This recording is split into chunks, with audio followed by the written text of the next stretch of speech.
नमस्कार, जय हिंद। कैसे हैं आप सभी लोग? आई होप सभी लोग अच्छे होंगे और अपनी पढ़ाई भी अच्छे से कर रहे होंगे। बच्चों, हम लोगों ने क्लास 10 मैथमेटिक्स एनसीईआरटी बुक को सॉल्व करने की जो सीरीज स्टार्ट करी थी, इसमें ड्यू टू सम सिचुएशन हम लोगों ने बीच में इसको रोक दिया था। हम लोग फर्स्ट चैप्टर लगभग पूरा कंप्लीट कर लिए थे और अभी फर्स्ट चैप्टर का last point that is exercise 1.2 हम लोग आज इस वीडियो में कवर कर लेंगे एंड देन फिर हम चैप्टर 2 स्टार्ट कर देंगे। ठीक है, अभी जो डिले हुआ तो हुआ, लेकिन आगे मैं कोशिश करूंगा कि नवंबर में ये पूरा का पूरा हम लोग कवर कर लें, ताकि आप लोगों के लिए जब भी रिवीजन की रिक्वायरमेंट हो आप लोग वीडियो देख के उसको अपना सिलेबस रिवाइज कर सकें। ठीक है, नवंबर के बाद फिर हम लोग 1 शॉट वीडियो लेके आएंगे और जो हमारे प्रीवियस ईयर में जो क्वेश्चंस थे उसको हम लोग सॉल्व करके देखेंगे। ठीक है, तो 1 बाय 1 करके सभी चीज़ फिर से हम लोग वैसे स्टार्ट करेंगे, लेकिन अब की बार थोड़ा फास्ट रहेगा थोड़ा सा। अब तो आप लोगों को भी अपने हिसाब से, अपने शेड्यूल के हिसाब से, अपने टाइमिंग के हिसाब से वीडियोस देखने हैं। ऐसा नहीं है कि एक साइड से सभी वीडियो देख रहे हैं बाकी सभी सब्जेक्ट को भूल जाएं, बिल्कुल नहीं। आपको जिस टॉपिक की, जिस चैप्टर की रिक्वायरमेंट हो वो देखते रहिए। ठीक है, चलो बाद में हम लोग फिर 1 शॉट वीडियो लेके आएंगे, उसमें आप सभी लोगों को सभी चैप्टर्स एक ही वीडियो में कवर मिल जाएंगे। ठीक है, ये सभी डिटेल्ड वीडियो है, हमने एक एक पॉइंट को बारीकी से कवर किया है, तो अभी भी हम लोग वैसे ही कवर करेंगे। ठीक है, तो आज के जो वीडियो हैं उसमें हम लोग कवर करने वाले हैं एक्सरसाइज 1.2।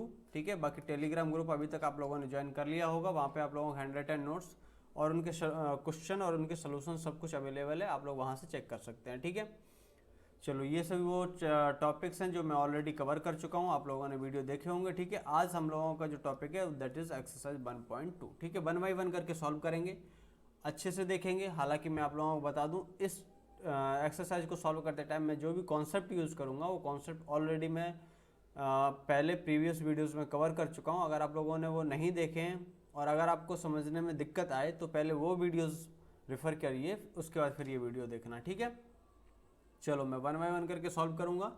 सबसे पहले क्वेश्चन नंबर 1 है, prove that root 5 is irrational number. ठीक है, हम लोगों ने कोई भी नंबर इरेशनल नंबर है इसको प्रूव करने का एक मेथड पढ़ा था, उसका नाम है कॉन्ट्राडिक्शन मेथड, जिसमें हम लोग क्या करते थे, जो भी गिवन स्टेटमेंट है उस स्टेटमेंट का अपोजिट या निगेशन एज्यूम करते थे और फिर जो हम लोगों ने एज्यूम किया उसको प्रूव करने की कोशिश करते थे।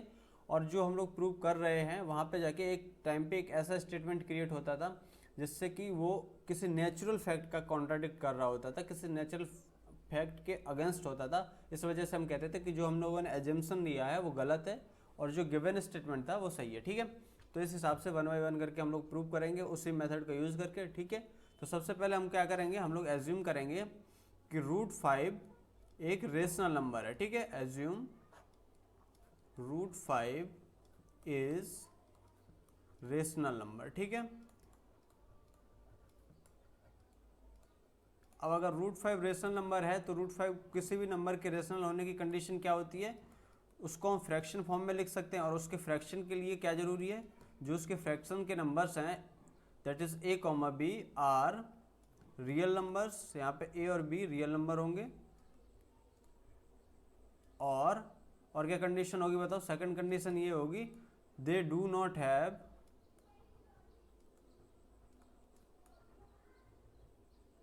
Any common factor. ठीक है, कहीं कहीं पे ये फैक्टर लिखा होगा, कहीं कहीं पे डिवीजर लिखा होगा, कहीं कहीं पे मल्टीप्लायर लिखा होगा। ठीक है, तो ये सब एक ही स्टेटमेंट है। ठीक है, कोई भी नंबर जिससे डिवाइड होगा उससे मल्टीप्लाई भी होगा, वो उसका फैक्टर भी होता है। ठीक है, ये बातें हम लोग ऑलरेडी पहले डिस्कस कर चुके हैं। तो कोई भी नंबर रेशनल नंबर है, इसकी कंडीशन होगी उसको हम लोग फ्रैक्शन फॉर्म में लिख सकते हैं और जो फ्रैक्शन में नंबर्स होंगे वो रियल होंगे और उनके बीच में एक भी कॉमन फैक्टर नहीं होगा। ठीक है, ये सिंपलेस्ट फॉर्म ऑफ फ्रैक्शन है ना। ठीक है, फ्रैक्शन की सिंपलेस्ट फॉर्म है ये। ओके, चलो जब ये रूट 5 को हम ए अपन बी के फॉर्म में लिख सकते हैं। ठीक है, अब क्या करेंगे बताओ, हम स्क्वायर ले लेंगे दोनों साइड, स्क्वायरिंग बोथ साइड। जैसे ही आप स्क्वायर लोगे तो क्या आ जाएगा बताओ, root 5 square is equal to A upon B square. ठीक है, अब यहाँ पे क्या हो जाएगा, ये हो जाएगा आपका 5, ये हो जाएगा ए स्क्वायर अपॉन बी स्क्वायर। ठीक है, देन नेक्स्ट पेज में हम यहाँ पे क्या लिख सकते हैं, a square is equal to 5b square. ठीक है, इसको इक्वेशन नंबर 1 नाम दे दो। और यहाँ से हमें क्या दिखाई दे रहा है, जब हम लोगों ने root 2 is rational number prove किया था, कुछ उसी पैटर्न पे ये भी सॉल्व हो रहा है। ठीक है, तो अब यहाँ पे हम लोग क्या कहेंगे बताओ, here we can see that, क्या दिखाई दे रहा है, A square is multiple of 5। ठीक है, जब ए स्क्वायर 5 का मल्टीपल है, hence A is also multiple of 5। ठीक है, इस हिसाब से ए भी 5 का मल्टीपल हो जाएगा। कोई भी नंबर जैसे ए स्क्वायर 5 का मल्टीपल है तो ए 5 का मल्टीपल क्यों होगा, ये ऑलरेडी मैंने पहले कवर किया हुआ है, तो आप लोग वहाँ से देख सकते हैं। ठीक है, ओके, जब ए 5 का मल्टीपल होगा तो ए को हम क्या लिख सकते हैं बताओ, ए को हम 5 इंटू कोई भी एक कांस्टेंट। ठीक है, जैसे मान लो 10 2 का मल्टीपल है तो 10 क्या लिखेंगे, 2 इंटू 5। ठीक है, तो यहाँ पे अगर ए 5 का मल्टीपल है तो ए इंटू के यानी कांस्टेंट नंबर 1 2 3 4 5 कुछ भी हो सकता है वो। ठीक है, चलो, जो ए इक्वल टू 5 ले लिया हमने, नाउ अब क्या करेंगे, पुट दिस वैल्यू, कौन सी value, that is a is equal to 5 के इन इक्वेशन 1। ठीक है, इसको इक्वेशन 1 में पुट करेंगे, तो जैसे इक्वेशन 1 में पुट करेंगे तो क्या आ जाएगा बताओ, 5k square is equal to 5b square. ठीक है, ये होल स्क्वायर था, तो ये आपका बन जाएगा 25k square is equal to 5b square. Reverse करके लिख दो, 5b square is equal to 25k square, b square is equal to 25/5k square. ठीक है, ये 5 बन जा 5 5 5 जा 25। ठीक है, ओके, अब इसको हम लोग क्या लिख सकते हैं, हमें जो इक्वेशन मिली वो इक्वेशन मिली हमें b square is equal to 5k square. ठीक है ना, इसको इक्वेशन नंबर 2 नाम दे दो। ठीक है, here we can see that, यहाँ पे भी सेम सिचुएशन क्रिएट हो गई, b square is also multiple of 5। ठीक है, हेंस इसलिए क्या हो जाएगा, b is also multiple of 5। ठीक है, अब देखो फ्रॉम इक्वेशन 1 एंड 2, ठीक है, हमें क्या मिल गया, a and b are multiple of 5। ठीक है, तो हम यहाँ पे लिख लेंगे from equation 1 and 2 we have seen that both a and b are multiple of 5। ठीक है, जब दोनों a और b मल्टीपल ऑफ 5 है तो ये 5 है, ये क्या हो गया, कॉमन डिवीजर हो गया दोनों का, या कॉमन फैक्टर हो गया दोनों के बीच में। ठीक है, hence we can say that 5 is a common factor of a and b। ठीक है, बट हम लोगों ने एज्यूम किया था कि a और b के बीच में एक भी कॉमन फैक्टर नहीं होगा। ठीक है, लेकिन हमें रिजल्ट क्या मिला, a और b के बीच में एक कॉमन फैक्टर मिला, hence our assumption goes wrong. ठीक है, इसलिए हमारा एजम्पशन क्या हो गया, गलत हो गया। चलो, तो हम यहाँ पे क्या लिखेंगे, but we have assumed that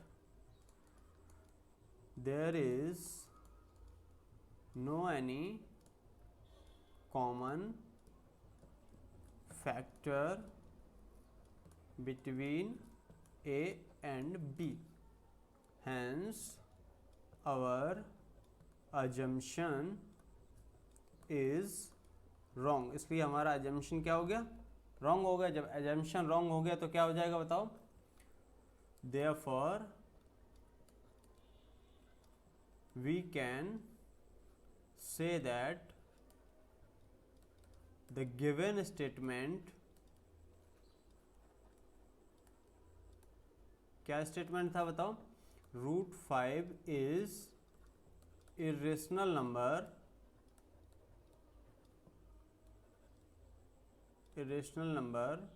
is true। ठीक है, इस हिसाब से ये प्रूव हो गया। क्लियर है। सेम हम लोग लगभग जब से एक्सरसाइज 1.1 खत्म हुआ था उसके बाद से सेम यही पैटर्न के क्वेश्चन, यही पैटर्न के एग्जाम्पल सॉल्व करते हुए आ रहे हैं और ऐसे ही सॉल्व हो रहे हैं। ठीक है, तो इसमें बहुत ज़्यादा सोचने और समझने जैसा कुछ नहीं है। अगर आप लोगों ने √2 प्रूव किया था, √3 प्रूव किया था, उसके अलावा और भी जो एग्जाम्पल्स थे उनको प्रूव किया था, तो आप लोगों को इसको समझने में कोई बहुत ज़्यादा दिक्कत नहीं आई होगी। ठीक है, नाउ नेक्स्ट क्वेश्चन की ओर मूव ऑन करते हैं। हमारा नेक्स्ट क्वेश्चन है prove that 3 + 2√5 is irrational number. ठीक है, देखो जब ओनली अ सिंगल डिजिट, जैसे मान लो √2, √5, √7, √13 इस टाइप के क्वेश्चंस देगा ना, तो आप लोगों को अभी जो मैंने सॉल्व किया उस पैटर्न को फॉलो करना पड़ेगा। हम लोग उसको a/b के फॉर्म में लिखेंगे, फिर उसका स्क्वायर करेंगे, फिर वो एक किसी कॉमन नंबर का मल्टीपल आएगा। लेकिन जब आपको इस फॉर्म में या सिंगल डिजिट के फॉर्म में ना देके इक्वेशन के फॉर्म में दे देगा, जैसे 2 + √5, 2 + √8 इस टाइप के कुछ दे देगा, एट दैट टाइम आप लोगों को थोड़ा सा अलग पैटर्न फॉलो करना होगा। वो हम लोग इसमें समझेंगे। हालांकि हम लोगों ने पहले भी क्वेश्चंस किए थे, तो इसमें अभी देखेंगे। सबसे पहला स्टेप तो सेम रहेगा सभी में। क्या रहेगा? एज्यूम करेंगे जो गिवन स्टेटमेंट है that is 3 + 2√5 is rational number. ठीक है, ये फर्स्ट स्टेप सभी में सेम है। नाउ वी कैन राइट, क्योंकि हम लोगों ने इसको रेशनल ले लिया तो हम इसको लिख सकते हैं राइट एज, किस फॉर्म में लिख सकते हैं बताओ? 3 + 2√5 इज इक्वल टू a/b। ठीक है, वेयर a और b ये आप लोग लिख के आना। जब भी एग्जाम में या कहीं पे सॉल्व करोगे तो a और b की कंडीशन लिख के आना। ठीक है, where a, b are real numbers and, और बता क्या हो जाएगा? दे डू नॉट हैव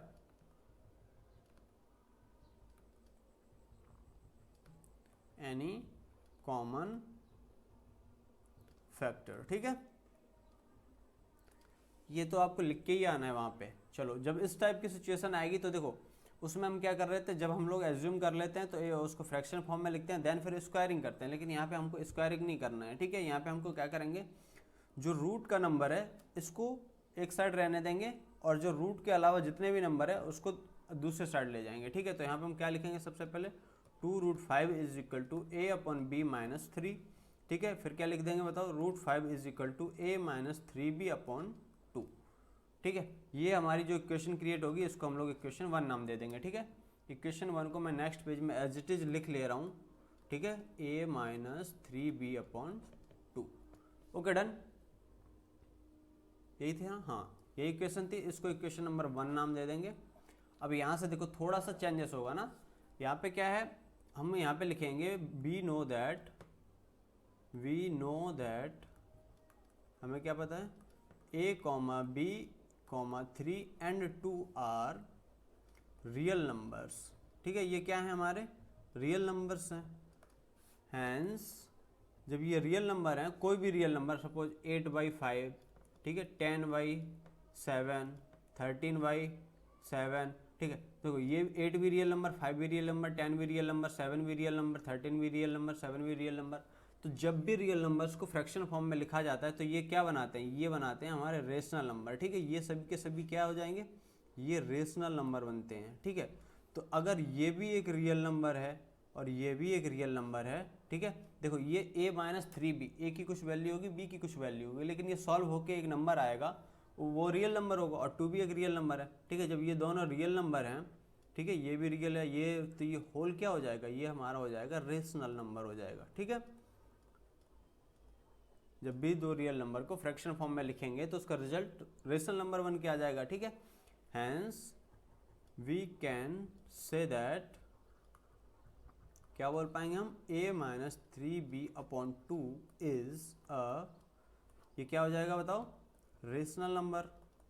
जब ये रेशनल नंबर हो गया, अब देखो थोड़ा सा, बट क्या? √5 इज इरेशनल नंबर। ये हमें कहाँ पता चला? ये हम लोग पहले ऑलरेडी प्रूफ कर चुके हैं कि √5 एक इरेशनल नंबर है। ठीक है, अब यहाँ ध्यान से सुनना, एक साइड है रेशनल, एक साइड है इरेशनल। ठीक है, कभी ऐसा होगा कि इक्वल के लेफ्ट साइड में और राइट साइड में अपोजिट डिफरेंट डिफरेंट नंबर हो, ऐसा तो हो नहीं सकता। इक्वल का साइन होता है मतलब दोनों साइडें इक्वल चीज़ें, उनका लिखने का फॉर्म अलग है। जैसे मैं इधर लिखूँ 8 + 2 = 10, ठीक है, तो भले ही इधर 8 + 2 है, ये भी 10 है और ये भी 10 है, ठीक है, तो उनको लिखने का फॉर्म अलग हो सकता है लेकिन नंबर तो सेम ही रहेंगे मैथमेटिक्स में, ठीक है, वो चीज़ तो सेम ही रहने वाली है। तो अब बताओ, अगर एक साइड रेशनल है तो दूसरी साइड भी रेशनल ही होगा, एक साइड इरेशनल है तो दूसरी साइड इरेशनल होगा, एक साइड मान लो इमेजिनरी नंबर है तो दूसरी साइड भी इमेजिनरी होना पड़ेगा, ठीक है। तो अगर एक साइड रेशनल आया तो दूसरी साइड रेशनल ही आना चाहिए था, बट यहाँ पे क्या हुआ, एक साइड रेशनल है और एक साइड इरेशनल है, ठीक है।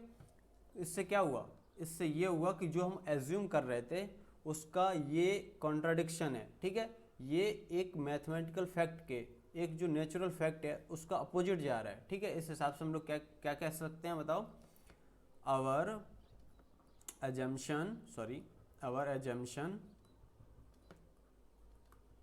is wrong, ठीक है, hence the given statement is true, ठीक है, क्योंकि अपना assumption गलत हो गया इसलिए क्या हो जाएगा, जो गिवन स्टेटमेंट है वो सही हो जाएगा। क्लियर? ओके, अगर आप लोगों को कोई भी दिक्कत आ रही है, समझने में कुछ दिक्कत आ रही है, परेशानी आ रही है, तो आप लोग कमेंट बॉक्स ओपन है उसमें बता सकते हैं, ठीक है। चलो क्वेश्चन नंबर 3, इसमें 2-3 पार्ट हैं, ठीक है, 1 बाय 1 करके इसको भी सॉल्व कर लेंगे। सबसे पहले एज्यूम करेंगे, क्या एज्यूम करेंगे बताओ, 1/√2 इज रेशनल नंबर। तो जैसे हम लोग इसको एज्यूम करेंगे तो क्या आ जाएगा बताओ, 1/√2 इज इक्वल टू a/b, ठीक है, इसको फ्रैक्शन फॉर्म में लिख देंगे, a, b are real number. मैं थोड़ा सा यहाँ पे स्पीड अप करूँगा बिकॉज ये सभी वही कॉन्सेप्ट हैं जो मैं ऑलरेडी कवर कर चुका हूँ, ठीक है। And do not have common factors, ठीक है। जब कॉमन फैक्टर नहीं है तो अब इसको क्या किस फॉर्म में लिख सकते हैं, मैंने क्या बोला, जब भी एक सिंगल वो दिया हो तो आप लोग उसको स्क्वायरिंग करके कर लेंगे, ठीक है, लेकिन यहाँ पे अगर ऐसा नहीं दिया है तो आप क्या करेंगे बताओ, इसको पहले रूट को एक साइड ले जाएंगे, ठीक है, तो इसको मैं लिखूंगा b/a इज इक्वल टू √2, इसको रिवर्स करके लिख दो, √2 इज इक्वल टू b/a, ठीक है। अब यहाँ से देखो दोनों मेथड से कर सकते हैं, क्या मेथड से कर सकते हैं, यहाँ पे हम लोग बोल सकते हैं हमने एज्यूम किया हमने a/b एज्यूम किया है, ठीक है, लेकिन यहाँ पे हमारे पास क्या है b/a, ठीक है, हमने एज्यूम किया था a/b रेशनल, लेकिन हमें मिल क्या गया b/a रेशनल, ठीक है। तो यहाँ से हम लोग 2 मेथड से सॉल्व कर सकते हैं, ठीक है। एक कौन सा मेथड, एक तो स्क्वायरिंग करके सॉल्व कर सकते हैं, ठीक है, और एक कौन सा मेथड से सॉल्व कर सकते हैं, हम लोग डायरेक्टली बोल सकते हैं, मैं यहीं पे इसको बता दे रहा हूँ, b/a is rational but √2 is irrational, we know that, hence our assumption is wrong, therefore क्या हो जाएगा बताओ, 1/√2 is irrational, ठीक है। एक तो ये वाला मेथड हो गया, बिल्कुल को सॉल्व कर सकते हैं, इसको थोड़ा सा अच्छे से एक्सप्लेन करके लिख दोगे तो भी बात बन जाएगी, ठीक है। मैं स्क्वायरिंग वाले मेथड से आपको सॉल्व करके बता देता हूँ, ओके। चलो तो क्या था हमारा, √2 इज इक्वल टू b/a, ठीक है, स्क्वायरिंग बोथ साइड।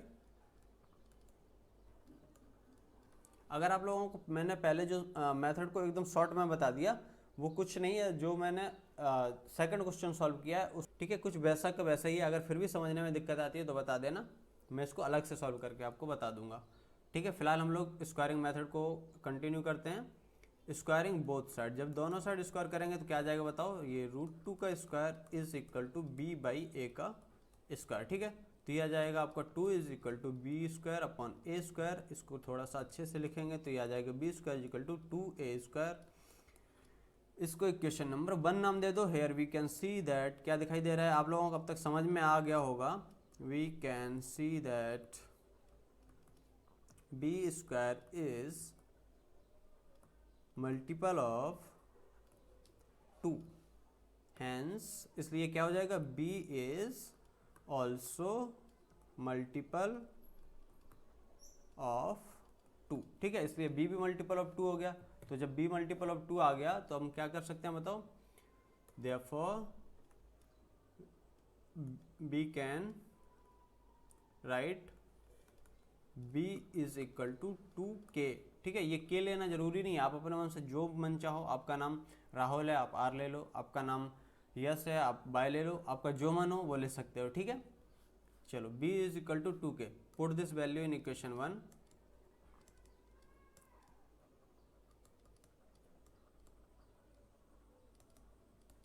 चलो जैसे पुट करोगे तो क्या आ जाएगा बताओ, 2k whole square is equal to 2a square. ठीक है, तो ये आ जाएगा आपको 4k square is equal to 2a square. तो ये इसको मैं रिवर्स करके लिख दे रहा हूँ, 2a square is equal to 4k square. तो a square is equal to 4k square by 2, तो ये आपका 2 बन जाए 2, 2 2 जा 4, तो a square is equal to 2k square. ठीक है, इसको इक्वेशन नंबर 2 नाम दे दो, मैं नेक्स्ट पेज में एज इट इज इसको लिख लूँगा, a square is equal to 2k square. D okay done. यहाँ से हम क्या कह सकते हैं, here we can see that, क्या दिखाई दे रहा है बताओ, A square is multiple of 2। ठीक है, हैंस जब ए स्क्वायर मल्टीपल ऑफ 2 है तो ए इज ऑल्सो मल्टीपल ऑफ 2। ठीक है, so from equation 1 and 2 we have seen, हमने देखा that a and b both have a common multiple और फैक्टर, इसको मल्टीपल बोलो या फैक्टर बोलो, दैट इज 2। ठीक है, इनके पास में एक कॉमन मल्टीपल मिल गया हमको 2, बट आवर एजम्पशन वाज कि इनके बीच में एक भी कॉमन मल्टीपल या कॉमन फैक्टर नहीं होगा। ठीक है, hence our assumption is wrong. ठीक है, hence our assumption is wrong, that mean या this mean the given statement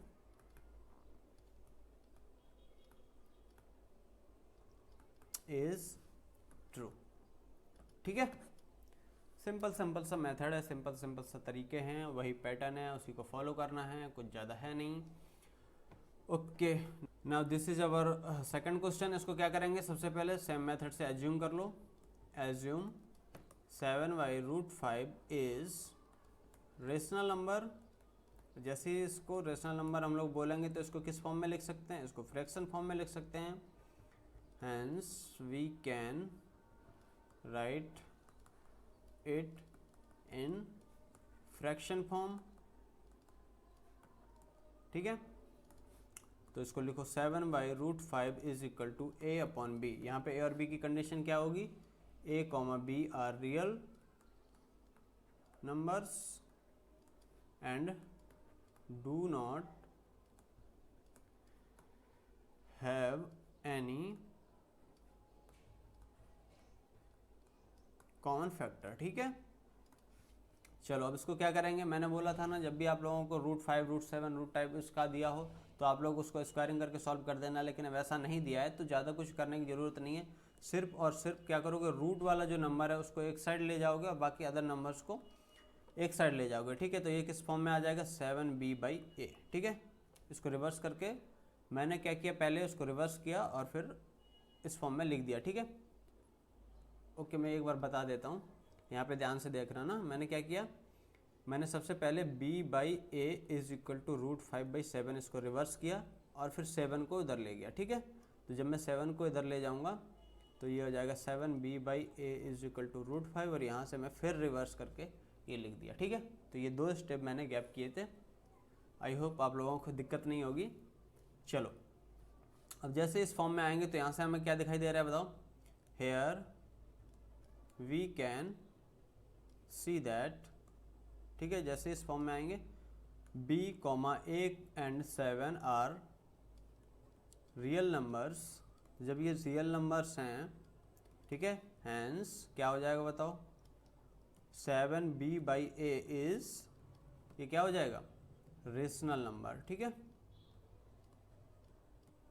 जब ये रेशनल नंबर हो जाएगा तो हम क्या लिखेंगे बताओ, बट वी नो दैट, क्या पता है हमको, पहले से ही हम लोग ऑलरेडी प्रूव कर चुके हैं, √5 is irrational number.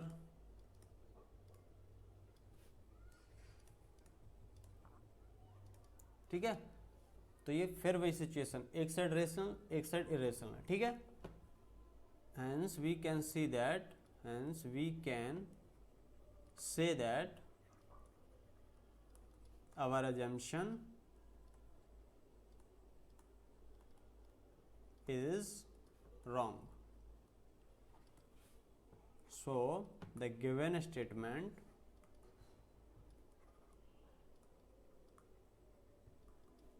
is true. ठीक है, ओके, नेक्स्ट देखते हैं क्या है, 6 + √2। ठीक है, इसको भी एज्यूम कर लो, सेम मेथड, सिंपल से क्वेश्चन है, बहुत ज़्यादा कुछ है नहीं। 6 + √2 is irrational number, sorry rational, हमको रेशनल लेना है ना, रेशनल नंबर। तो जब इसको रेशनल ले लेंगे तो क्या लिखेंगे बताओ, इसको फ्रैक्शन फॉर्म में लिख लेंगे, फ्रैक्शन फॉर्म में लिख लेंगे, फिर इसको √2 को एक जगह पर रहने देंगे, a/b - 6 को इधर ले जाएंगे, तो √2 = a - 6b/b। यहाँ पे हम लोग बोल सकते हैं वी कैन सी दैट, क्या दिखाई दे रहा है, a, b and 6 are real numbers, hence इसलिए क्या हो जाएगा बताओ, a - 6b/b is rational number. जब ये रेशनल नंबर हो गया तो हम लोग क्या बोल पाएंगे, but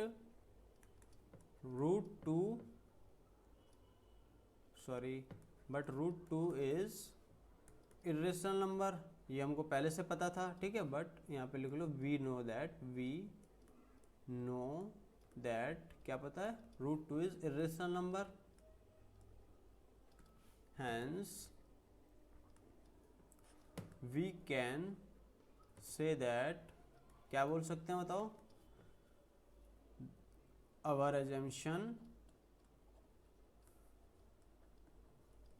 is wrong and the given statement is true। ठीक है, आई होप आप लोगों को क्लियर समझ में आ गया होगा। हम लोगों ने लगभग सभी टॉपिक्स को, सभी चैप्टर्स को,